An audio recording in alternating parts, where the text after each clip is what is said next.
Hey guys, about 5 months ago, I posted a video looking into several female to male fitness coaches, specifically those I believed were engaging in predatory or exploitative practices. And since then, there's been an explosion of discussion online. So, where are we now? What's actually changed? And has anyone addressed these concerns, if at all? Now, I don't think it'll come as a surprise to say that virtually none of the coaches I spoke about have directly addressed this issue, but some have danced around the topic, starting off with Masculinity Made. Now, one of my earlier criticisms of Masculinity Made was their extreme focus on dysphoria as well as their application, which seemed to encourage the use of credit to finance the purchase of their program. This program, which would supposedly help trans mass people feel more comfortable in their body. Now, one of the things I first noticed more recently is that Masculinity Made has actually completely redone their website, as well as some aspects of their application for coaching.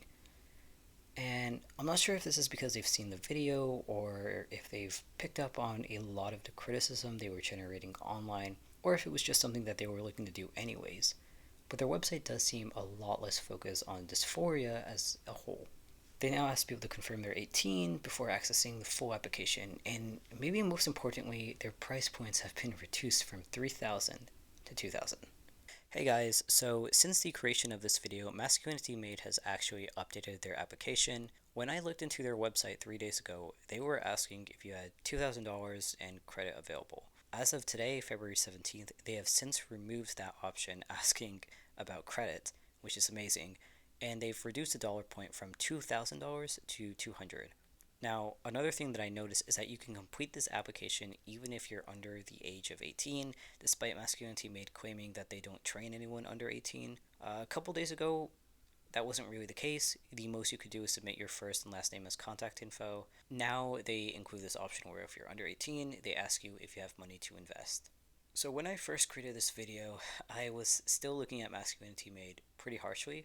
That being said, I'm very happy to see that they've removed the use of credit as an option when looking through income. I don't think it's great that they ask people under 18 about their money usage if they have $200 to invest, especially assuming that $200 is going to be $200 per month at least. But this is the start of a gradual improvement, so in a way, it's a win. That being said, as of the information I have publicly available right now, they still haven't yet addressed this controversy outright. It seems like the website is in this weird stage where it's like evolving. I really wish that I had sort of taken pictures and videos when I first made this video 3 days ago, but I'm unfortunately going through and editing it now. As of right now, the only information I have on the website is what they currently have up. In spite of all of these changes, I do find it interesting that they haven't yet explicitly acknowledged the criticism around price gouging and exploiting their audience, especially when that was arguably the biggest criticism people had of MM. Using credit to finance a large purchase is arguably one of the worst things you could possibly do as a young person. Using money that you literally do not have and may not be able to pay back. Now, I did find a post by one of Masculinity Made's coaches that supposedly intended to clear up some misinformation and assumptions about MM. And the title was actually Let's Talk About It, which, in my opinion, is an interesting choice because they kind of explicitly avoid talking about the crux of most people's issues with MM, which, again, is the pricing and use of credit as an option. Now, one of the things that really stood out to me was this point here about financially qualifying someone before signing them, because it's so vague it doesn't actually mean anything. Like, that's not actually clearing up any misinformation because you're still not really disclosing your processes as to how you financially qualify someone. It sounds like a really simple question, but transparency here is actually really important if MM is so openly asking about credit usage. If someone marks that they have credit they're open to using, is that meeting the criteria for financial qualification? We don't know. There's also this section about certification and experience, and I'm really curious to understand what other experience these trainers have aside from their certifications, which often only take between 4 to 12 weeks to get, especially because their website is so vague and doesn't list any other qualifications. These people are almost all under 25, Grayson himself, the founder, being only 21. Again, this isn't really clearing up or talking about anything that you can't find publicly available online, so it's not really clearing up any misinformation. Now, aside from Jack, the only other person on Masculinity Made's team that's addressed this controversy, though somewhat indirectly, is Lug. And to be honest, this video and some of the comments they made to their audience was just really frustrating to me.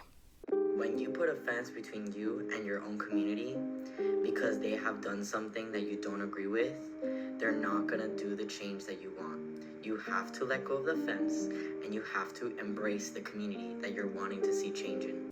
I understand the basic premise of what Luck is saying about needing a safe space for accountability to take place, and in most circumstances, I would agree with this. Generally, it's best to criticize people gently, but I do think there are certain situations in which you sort of have to go, fuck that. This person is hurting my community.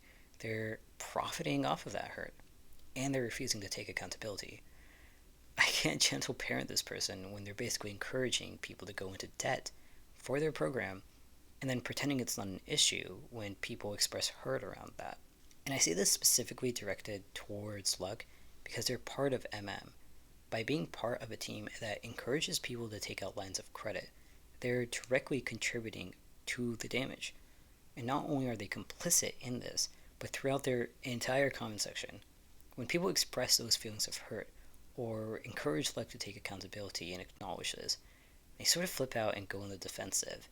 And in my opinion, there's just something really invalidating about seeing people go, hey man, you're hurting me in my community, and then Luck basically going, nope, no, I'm not. Like at this point, it's not even refusing to acknowledge things because the response does inherently acknowledge the issue exists, even if indirectly. More so, it's frustrating that they're basically saying, you're wrong for feeling this way. You say I'm hurting you, but I'm not, which comes off as very dismissive and invalidating. I also want to go back to this point here. Our community. We're already villainized and ostracized by our society, and then we're doing that to each other within the community. So I actually feel like most people within our community are very accommodating as long as people own up to their actions.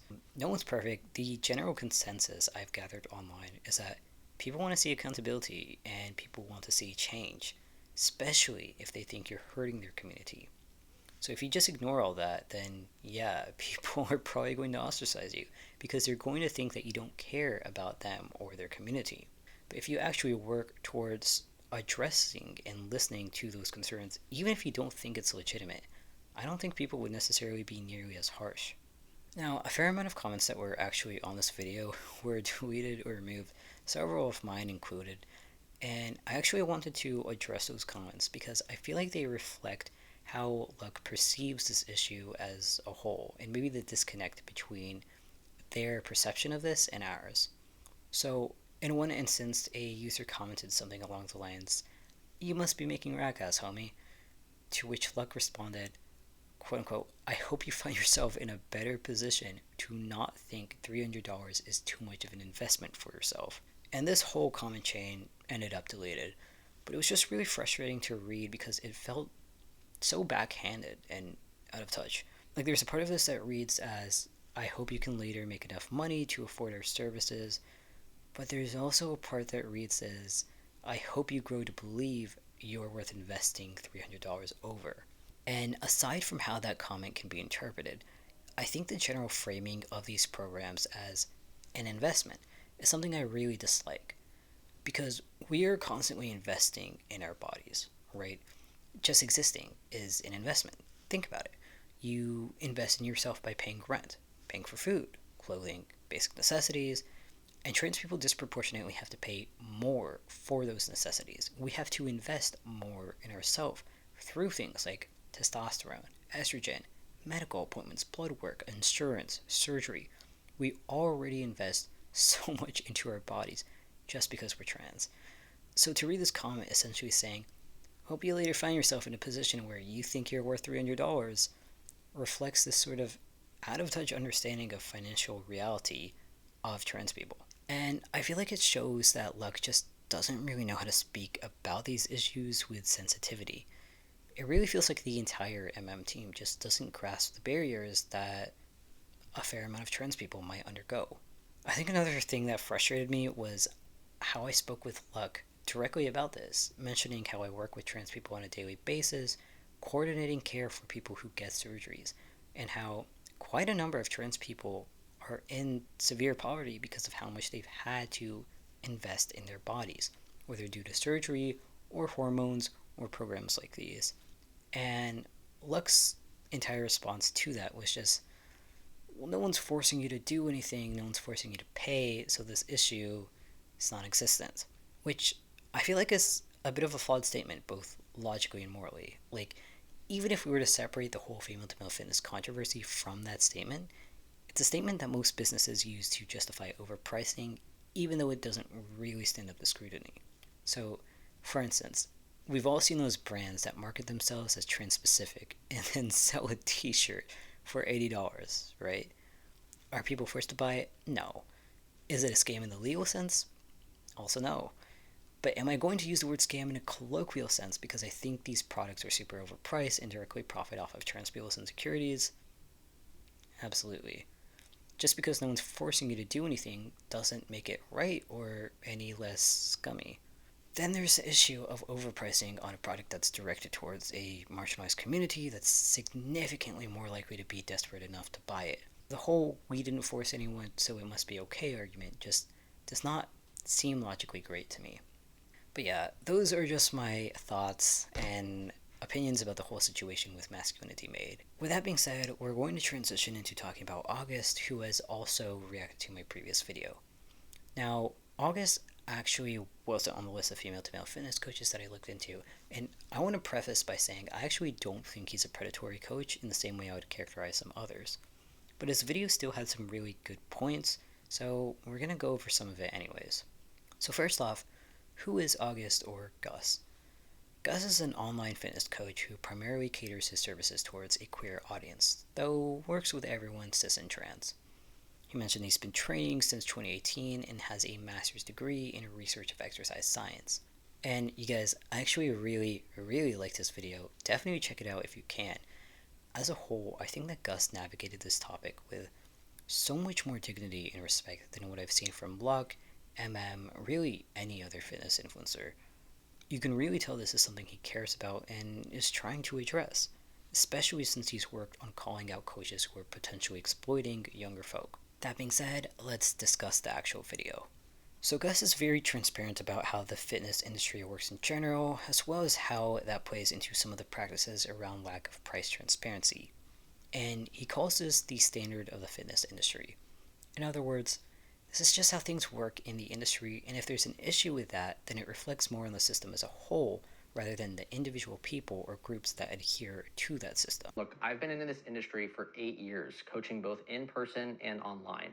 For both in person and online coaching, price transparency does not typically exist until you walk through the door of that establishment or get on a phone call with that coach for 95% of organizations offering personal training. And if this is the case for most trainers, both in person and online, and it's exploitive to the folks interested in that service, then it speaks to the system as a whole.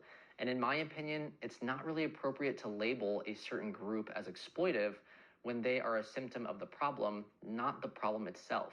And I can resonate with what he's saying here. There are some aspects of it that I agree with, but I think where we sort of diverge is that Gus seems to be focusing on things from a macro level, while I'm focusing on the micro. And neither is necessarily wrong, but I do feel like solely looking at the macro or systemic level feels a bit idealistic.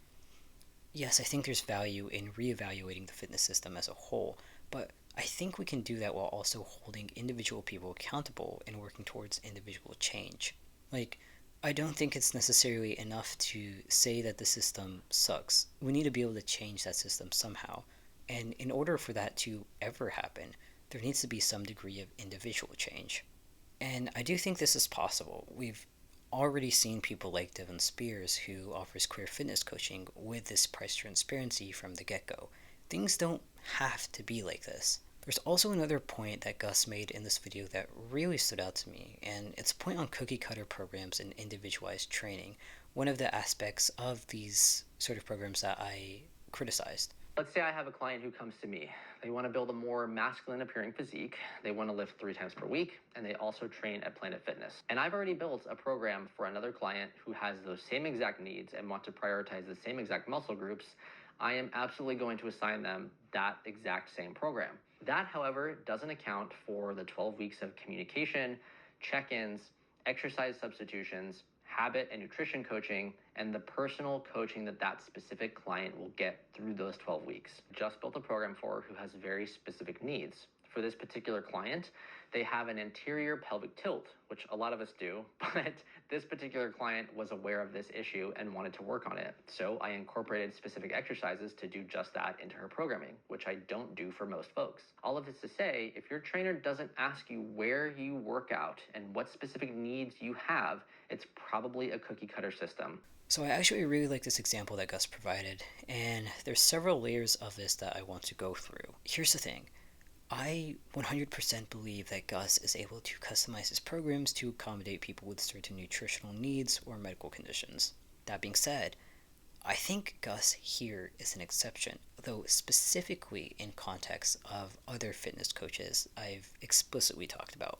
So I'm not talking about every single female to male fitness coach out there, and I just want to clarify that I'm specifically talking about Gus in relation to the 5 that I vetted and researched. Because I think there's a major difference between someone like Gus, who has a master's in research of exercise science, and someone like Luck or Benchy, both of whom have certifications but no other real experience or education. And to be clear, I'm not saying this due to any elitism related to graduate education. I just think the reality is that having a master's in research of exercise science, as well as nearly a decade's worth of experience lifting, is an added qualification that is on an entirely different level. To put this in perspective, a graduate degree in exercise science typically involves years of coursework, supervised training, and research. Compare that to a CBT certification, which is reported to be a self-paced 4 to 12-week course. Heck, even I could probably get one of those and start selling a clear fitness program in 3 months. Now, I think this is important for 2 reasons. One, I actually think it makes sense that Gus should be paid more than someone like Grayson. I think he has a right to charge a higher price as he has a degree that makes him more qualified and has far more valuable skills that can help the consumer. To me, it's the same principle as why someone with a PhD is paid more than a master's, and why someone with a master's is paid more than someone with a bachelor's. But the second and more important point is that at the end of the day, Gus is someone that I could probably trust with my specific health needs because of those qualifications. And this is especially important for queer and trans populations. I mean, we have very unconventional needs. It's not just top surgery. You might be working with someone who has had shoulder reduction surgery, or a phalloplasty, or a vaginoplasty. I don't know if I could realistically trust someone like Grayson, who is only 21, with those specific health needs, especially since he's had no other education. I know this is probably where Gus would go. It's all about making sure the consumer is informed about their choices and the team they're going with. And I agree. But it also strikes me as a major issue that some of these influencers are able to position themselves as, one, on the same level as someone like Gus, who has actually had years of experience, and two, as experienced enough to sufficiently work with a population that typically has significant health needs when they very likely aren't experienced enough to do that. Alright, so I actually want to address one last point from Gus, which is the bad apples argument. Now, Gus points out that yes, these predatory influencers exist and they're a problem, but as a whole, there are select few bad apples that don't really represent the majority. So, not only is it unfair to categorize an entire group as predatory, but also it seems as though I'm fixating on the few bad apples rather than all the good influencers that are out there and are actually helping people. And I don't necessarily disagree that these influencers are only a few out of many. I agree that maybe I should have worded things better to avoid depicting all coaches as predatory, and that wasn't my intention. But the reason why I'm focusing on those few bad apples is because they have such a large following and amount of influence. Even if there are only 1% of queer coaches out there, they're big enough that they've essentially become the figurehead of female to male fitness content. So, as an example, Grayson. Everyone knows about Grayson. He probably has around 1 million followers across his social media channels. That's not even including his entire team. I can almost guarantee you that any trans guy that lifts and is on social media probably knows about Grayson. But not everyone knows about someone like Devin or Kaysen, both of whom I don't think are predatory coaches. And just to better illustrate this point, here's some visual models that I think will help. So here's your apples, here's the select few that are bad. Obviously the select few don't represent the majority. But the issue is that this isn't actually representative of what's going on. Really, things are more like this model, where sure there may be only 5 bad apples out there, but they hold a significant amount of power and influence. Someone like Grayson has a far stronger social network and influence than someone like Kaysen. The apples aren't directly proportional because each coach is going to have a different audience, a different following, a different amount of influence and power over that following. And so part of that becomes an issue when these select few bad apples become the figurehead of female to male fitness content. And another part of that becomes an issue when a lot of that audience and following is young people, even if that's not necessarily translating to who is buying into their programs. That being said, I think as a whole, I actually agree with Gus's video a lot more than I disagree with it. Yes, there were a number of aspects of the video I didn't address, and that's because the vast majority of those I did agree with a lot of what he was saying, even when it was moments that he criticized me for something that I had a misunderstanding about. I encourage everyone to watch the video because I think if you care about this whole female to male fitness controversy, this is probably one of the better and more nuanced takes on it, and we get to see it directly from the perspective of someone that's a coach himself. It's also, in my opinion, really refreshing to see that Gus took initiative in acknowledging that this was an issue while being very respectful about things as opposed to dismissive. I think this is a major green flag, especially when compared to Luck or MM. Now, the last thing I want to address in this video is some general criticism that I've gotten on my previous video, and this sort of goes in hand with what Gus was saying. The idea is, why call out trans fitness influencers specifically when this may not be a trans specific issue? Aren't we demonizing an already marginalized community? And isn't it unfair to expect trans people to be moral figures and do everything right when even cis people can't and don't do this? And while I resonate with this question, my answer to that is this is a trans specific channel. Yes, I do absolutely think this is an issue in cis spaces as well, but there are hundreds of cis creators that have already spoken about it. There's hundreds of videos on looks maxing and gym culture and how clavicular and other influencers are profiting off of others' insecurities. There aren't nearly as many videos on female to male fitness coaches. I feel it's very important to speak about, even though it's not necessarily trans specific. Yeah, I think I've summed up everything that I've wanted to address here. Hopefully this is the last video I ever make on this topic. It'll be really interesting to see how people respond and go about facilitating a discussion around this, but I think I'm done for the time being. Thank you guys for watching, and until next time.